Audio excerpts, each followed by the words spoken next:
March 23rd, 1945. Reims, France. Chef Forward Headquarters. Supreme Allied Commander Dwight D. Eisenhower is in his office reviewing casualty reports from the Rhine crossing operations. His Chief of Staff, General Walter Bedell Smith, stands beside him, pointing to position markers on a large situation map mounted on the wall. The afternoon light filters through the windows. Everything is organized, methodical, professional. The door opens. No knock. Just opens. George Patton walks in. His uniform is covered in dried mud, caked on his boots, splattered up his legs, streaked across his chest. There's a line of dirt across his face. His helmet is under his arm, also muddy. He's grinning like a schoolboy who just won a fist fight. Eisenhower looks up from the... He stares. Bedell Smith freezes mid-sentence. "George," Eisenhower says slowly, "why are you covered in mud?" Patton's grin gets wider. "Because I just crossed the Rhine in a tank, Ike. Led the assault myself. Somebody had to show those kids how it's done." Eisenhower sets down his pen. Very carefully, very slowly. "You're 60 years old. You're an army commander. And you were in a tank, under fire?" "Damn right I was. If you want to understand how one 60-year-old general's refusal to command from safety created the most heated argument between two legendary leaders, hit that subscribe button right now and join the WW2 elite community. We bring you the untold stories that reveal the real personalities behind the history books. Now let's see exactly what happened when Patton decided age and rank didn't matter if your soldiers needed to see you lead." Bedell Smith closes the folder he's holding. His expression says this is going to be a long conversation. Eisenhower stands up from his desk and walks around to face Patton directly. "Beetle, get me the Third Army situation reports from this morning," Eisenhower says. "All of them." Smith leaves the room. The door closes. Eisenhower and Patton stand facing each other. Two old friends. Two completely different philosophies of command. "George, sit down." "I'm fine standing, Ike." "That wasn't a suggestion. Sit." Patton sits, still grinning, still covered in mud. Eisenhower remains standing, looking down at him. "Talk. What the hell were you thinking?" According to the official Third Army after-action reports, archived at the National Archives, the Rhine crossing at Oppenheim began the night of March 22, 1945. Third Army's 12th Corps executed a surprise assault crossing with minimal artillery preparation. The Germans were caught off guard. Resistance was lighter than expected. By dawn on March 23rd, a solid bridgehead was established on the east bank, but something unusual appears in the morning reports. General Patton's command post was listed as mobile with no specific coordinates. His radio traffic went silent for approximately 6 hours between 0500 and 1100 hours. Third Army's Chief of Staff, Major General Hobart Gay, reported Patton as temporarily out of communication to SHAEF headquarters. The reality was simpler and more shocking. Patton had climbed into an M4 Sherman tank with a company from the 4th Armored Division and crossed the Rhine with them, not in a command half-track safely behind the assault wave, not observing from the western bank. In a tank, in the assault wave, under German artillery fire. He was 200 yards from German defensive positions, directing tank movement at age 60. Commanding general of an entire army of 250. Bedell Smith returns with the reports. He spreads them on Eisenhower's desk. The timeline is clear. Patton's last confirmed position was at the 12th Corps command post at 2200 hours on March 22nd. His next confirmed position was back at 3rd Army headquarters at 1200 on March 23rd. 6 hours unaccounted for. Eisenhower studies the report. His jaw tightens. "George, explain to me why you were in a tank. You're an army commander. You command from a headquarters with maps and radios, and staff officers who keep track of where you are." Patton leans forward. The grin fades slightly, replaced by intensity. "The boys needed to see their commanding general wasn't afraid to cross with them, Ike. First time we've crossed a major river directly into Germany. The Rhine. That's not just any river. That's the barrier to the German heartland. Somebody needed to show them it could be done, that we're not afraid, that their leadership stands with them." "That's not your job," Eisenhower says flatly. "Winning is my job, and soldiers win when they're inspired. You inspire them from headquarters with grand strategy and coordination. I inspire them by being there, by showing them I'll go where I send them. That's how I've always done it." That's how Third Army operates. Bedell Smith speaks up carefully. Sir, your staff reported you out of communication for 6 hours. SHAF regulations require Army commanders to maintain constant communication. What if something had gone wrong with the crossing? What if we'd needed to coordinate with your flanking units? Nobody knew where you. Patton turns to him. Beetle, to hell with chef regulations. We took the bridgehead, expanded it to 3 miles deep by noon. No casualties in the lead company I was with, 0. Because I was there to direct the movement personally, to point out targets, to keep the momentum going. That's what leaders do. Eisenhower walks to the window, looks out at the French countryside. When he speaks, his voice is controlled, but that's not what army commanders do, George. That's what company commanders do. Maybe battalion commanders, but not generals with 3 stars who are responsible for an entire front. Then maybe I'm not a typical 3-star general. Eisenhower turns around. No, you're not. And that's been the problem for 3 years now. The room goes quiet. Patton's expression shifts. The grin is completely gone now. He stands up slowly. If you've got something to say to me, Ike, say it. And then Eisenhower says something that makes Patton realize this isn't just another reprimand. This is personal. This is about something deeper than tactics or regulations. According to Bedell Smith's later memoirs, Eisenhower's next words were delivered quietly, but with unmistakable emotion. George, you're 60 years old. You've had heart trouble. Your doctor told me personally that you're supposed to avoid extreme physicals, and you got into a tank under artillery fire. What the hell were you thinking? What if you'd been killed? What happens to Third Army then? What happens to the entire Southern advance? Patton meets his eyes. Then Manton Eddy takes command of Third Army and finishes the job. He's a good officer. 12 Corps would step up. The mission would continue. But I wasn't killed, Ike. We succeeded, and now every soldier in Third Army knows their commanding general will go where he sends them. That matters. That's worth the risk. You don't get to make that calculation anymore, George. You're too important, too visible. If something happens to you, it's not just a tactical problem, it's a strategic problem. It's a morale problem across the entire theater. The press loves you. The soldiers love you. And if you get killed doing something reckless, since when do we fight wars based on public relations? Patton's voice rises. Since when does a general's safety matter more than the mission? Since that general became a symbol. Since his face is on every newspaper. Since soldiers from California to Maine know his name. Eisenhower's voice rises to match. You're not just another field commander anymore, George. You're Patton. And Patton getting killed in a tank assault at age 60 would be a disaster for this army and this war effort.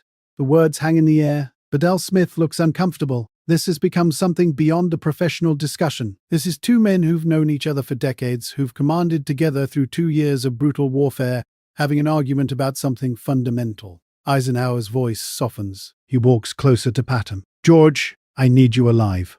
I need you commanding. We're maybe 40 miles from Berlin. The Germans are collapsing. The war could be over in weeks. Don't throw it all away because you need to prove you're still tough. Everyone knows you're tough. You proved that in North Africa, in Sicily, in France. You don't need to prove it anymore. Patton stands there, still covered in mud, looking at his old friend. When he speaks, his voice is quieter but absolutely firm. With respect, Ike, yes, I do. Every single day. Because the minute I stop leading from the front, I stop being I become just another headquarters general pushing pins in a map. And you need Patton right now. You need the general who makes Third Army move faster, fight harder, and win more consistently than any other army in this theater. That general doesn't exist without the mud on his boots. He turns and walks toward the door. Stops. Looks back. I'll be at my headquarters if you need me. We're planning the drive toward Frankfurt. Should be there in 72 hours. He walks out, still trailing mud. The door closes behind him. Bedell, Smith, and Eisenhower stand in silence for a long moment. Finally, Smith speaks. Do you want me to issue a formal reprimand, sir?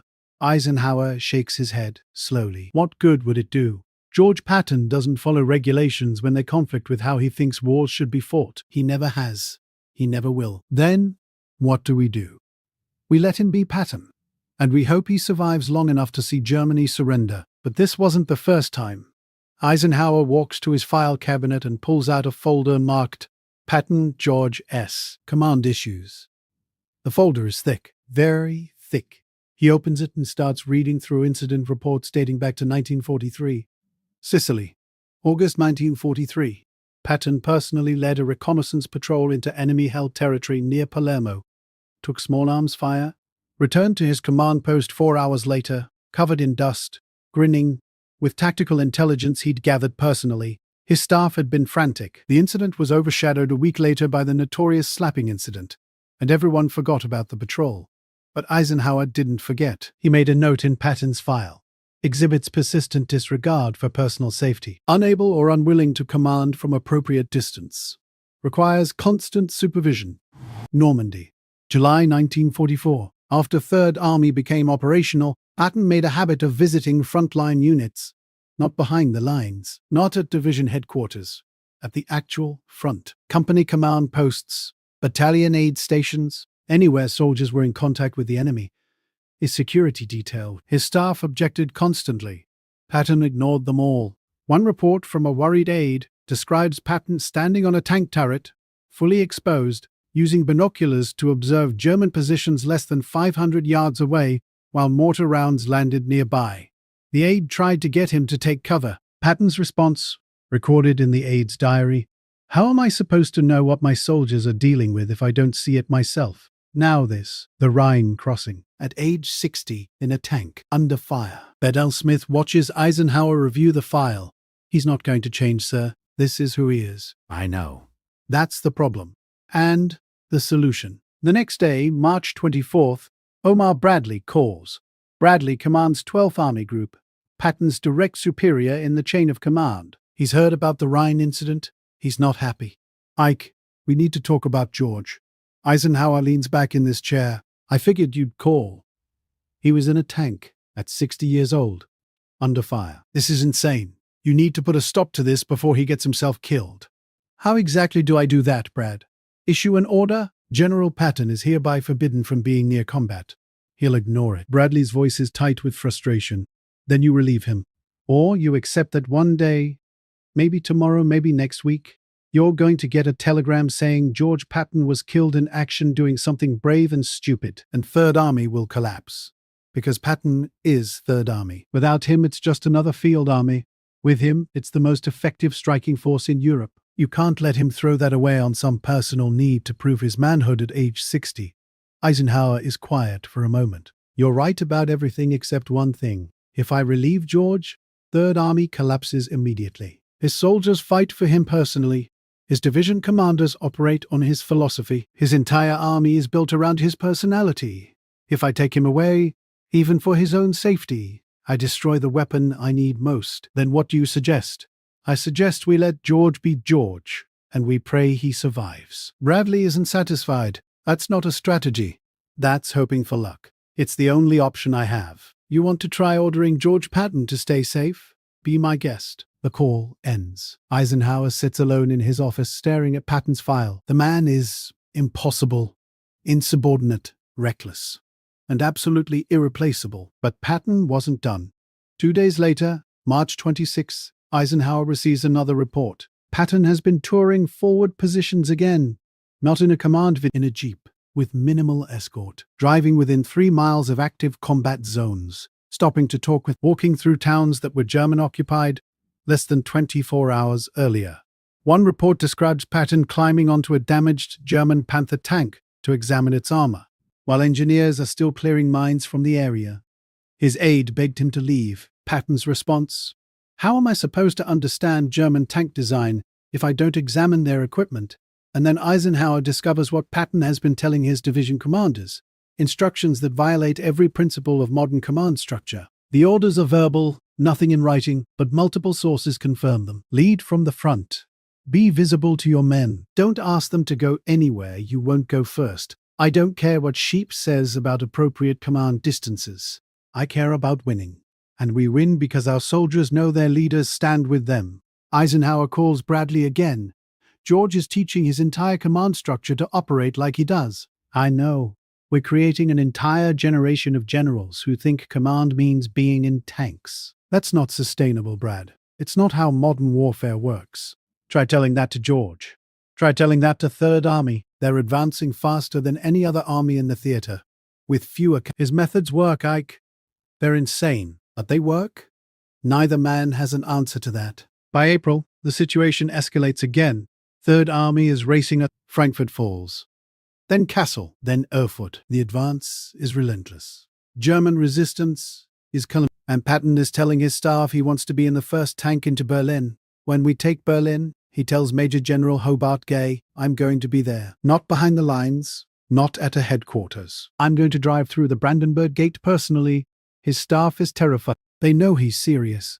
More importantly, they know Eisenhower has already made the political decision to let the Soviets take Berlin. But Patton doesn't care about political decisions. He cares about glory, about history, about one final charge. And he's 60 years old. Running out of time for that charge. Reports start flowing into Schaeff. Third Army reconnaissance elements moving to faster than authorized, positioning for a major drive east. Patton is setting up for something big, something unauthorized, something that could create a diplomatic crisis with the Soviets. Bradley calls Eisenhower on April 12th.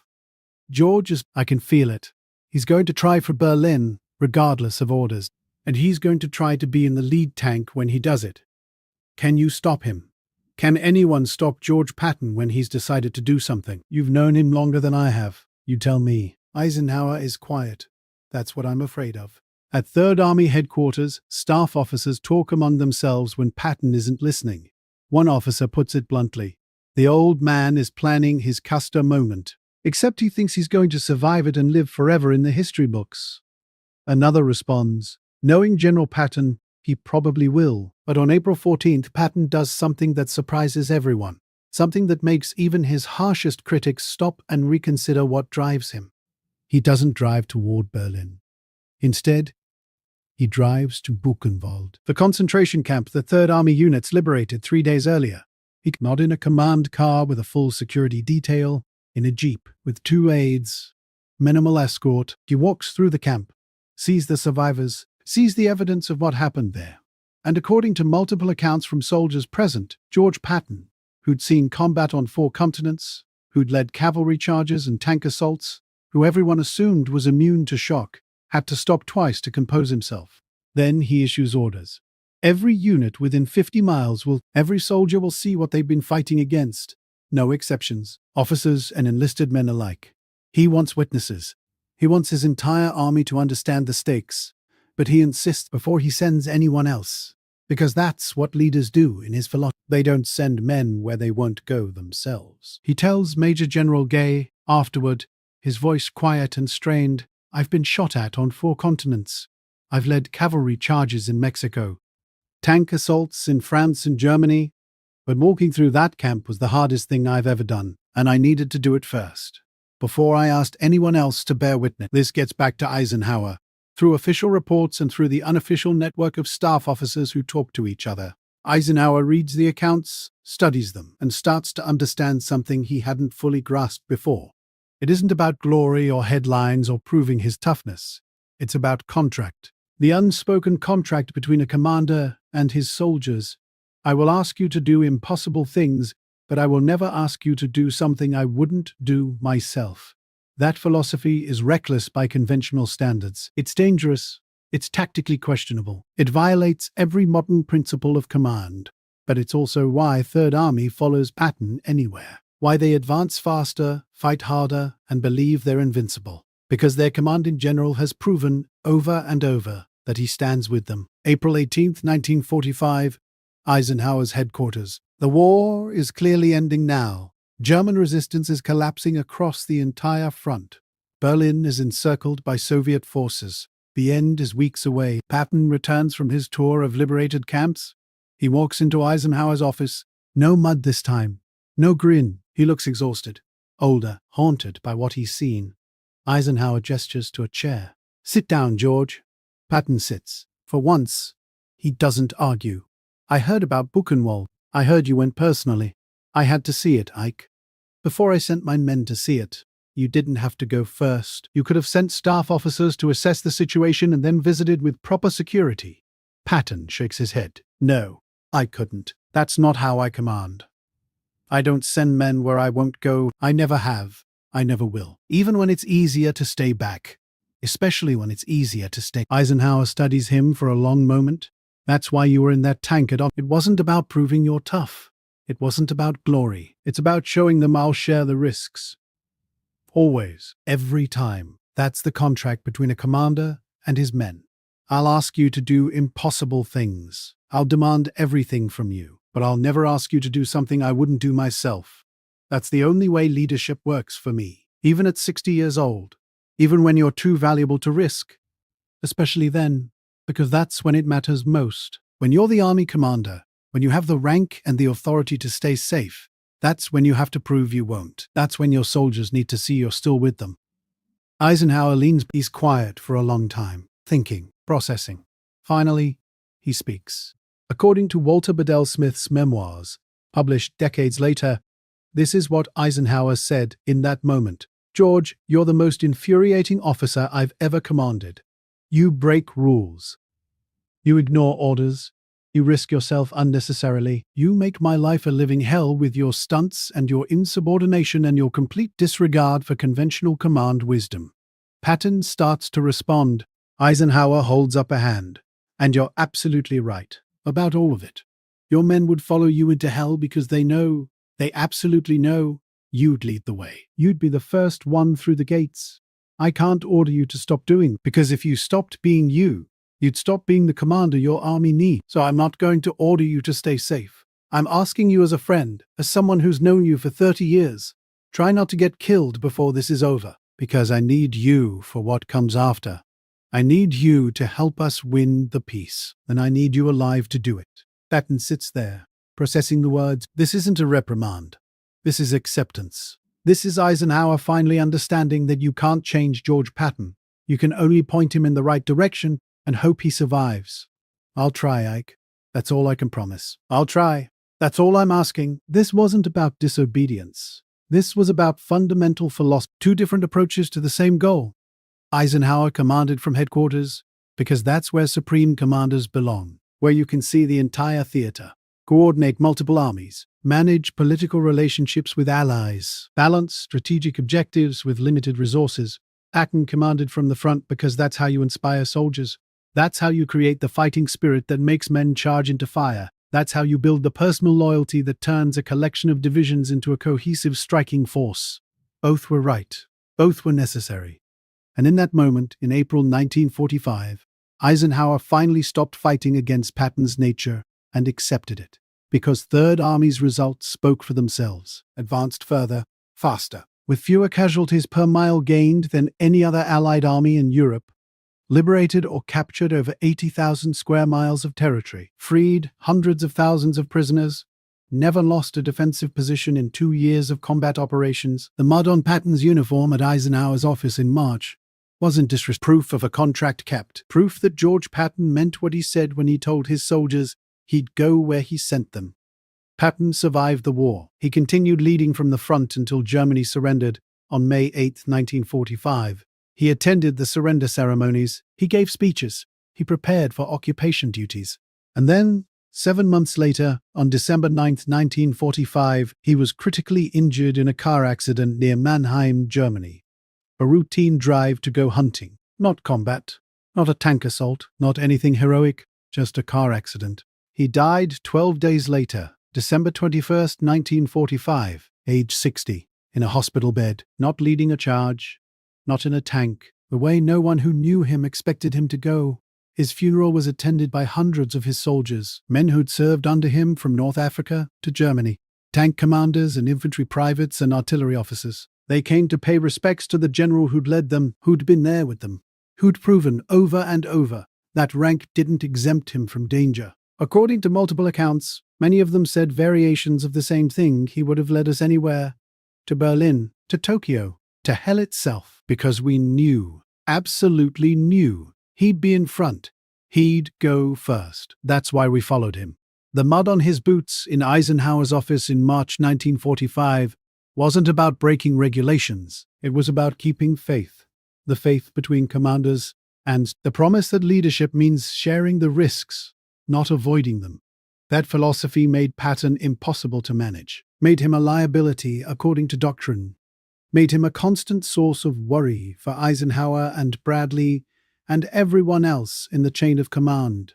It also made him Patton, the general whose soldiers believed he was invincible, who inspired men to achieve the impossible because they knew he'd be there, achieving it alongside them, who couldn't stay in headquarters because that's not where leadership happened. Leadership happened wherever soldiers needed to see their commander standing with them. In his 1948 memoir, Crusade in Europe, Eisenhower reflected on Patton. He wrote, "Patton was the most brilliant field commander of armor in World War II. He was also the most difficult subordinate I ever had. He could not stay in headquarters, could not command from safety. He needed to be where the fighting was, regardless of his rank or age or the objections of his staff. I spent half the war worried he'd be killed doing something courageous and unnecessary. But his soldiers would have followed him anywhere because they knew, absolutely knew, he'd lead them there. That's worth more than all the tactical doctrines ever written. That's the verdict of history. That's what remains when the arguments and the regulations and the concerns about command protocol fade away." George Patton, at 60 years old, covered in mud, standing in Eisenhower's office in March 1945, represented something that can't be taught in military academies, can't be regulated by chef headquarters, can't be managed or controlled or made to fit conventional wisdom. He represented leadership as personal commitment, as shared sacrifice, as the unshakable promise that wherever soldiers go, their commander will go first, right or wrong, reckless or brilliant, by the book or against it. That was Patton. And Eisenhower finally stopped trying to change him. Because you can't change a tiger's stripes. You can only point him at the enemy and let him hunt, and hope he survives long enough. The mud eventually dried, the boots were cleaned, the uniform was pressed, but the message remained. Written in the memories of every soldier who served under George Patton, written in the history of Third Army's advance across Europe, written in the contract between leaders and led. I'll ask you to do impossible things, but I'll never ask you to do something I wouldn't do myself, even under fire. Even when everyone says it's reckless. That was the promise. That was the contract. That was Patton. And that's why, 80 years later, if this story revealed something about leadership and courage you've never seen before, do this for me right now. Subscribe to www.toelite. Hit that like button and drop a comment telling me which untold story from the war you want to hear next. We're building a community that refuses to let these moments disappear into footnotes. These are the leaders who changed history. These are the decisions that reveal what real courage looks like, and their stories deserve to be told. I'll see you in the next one.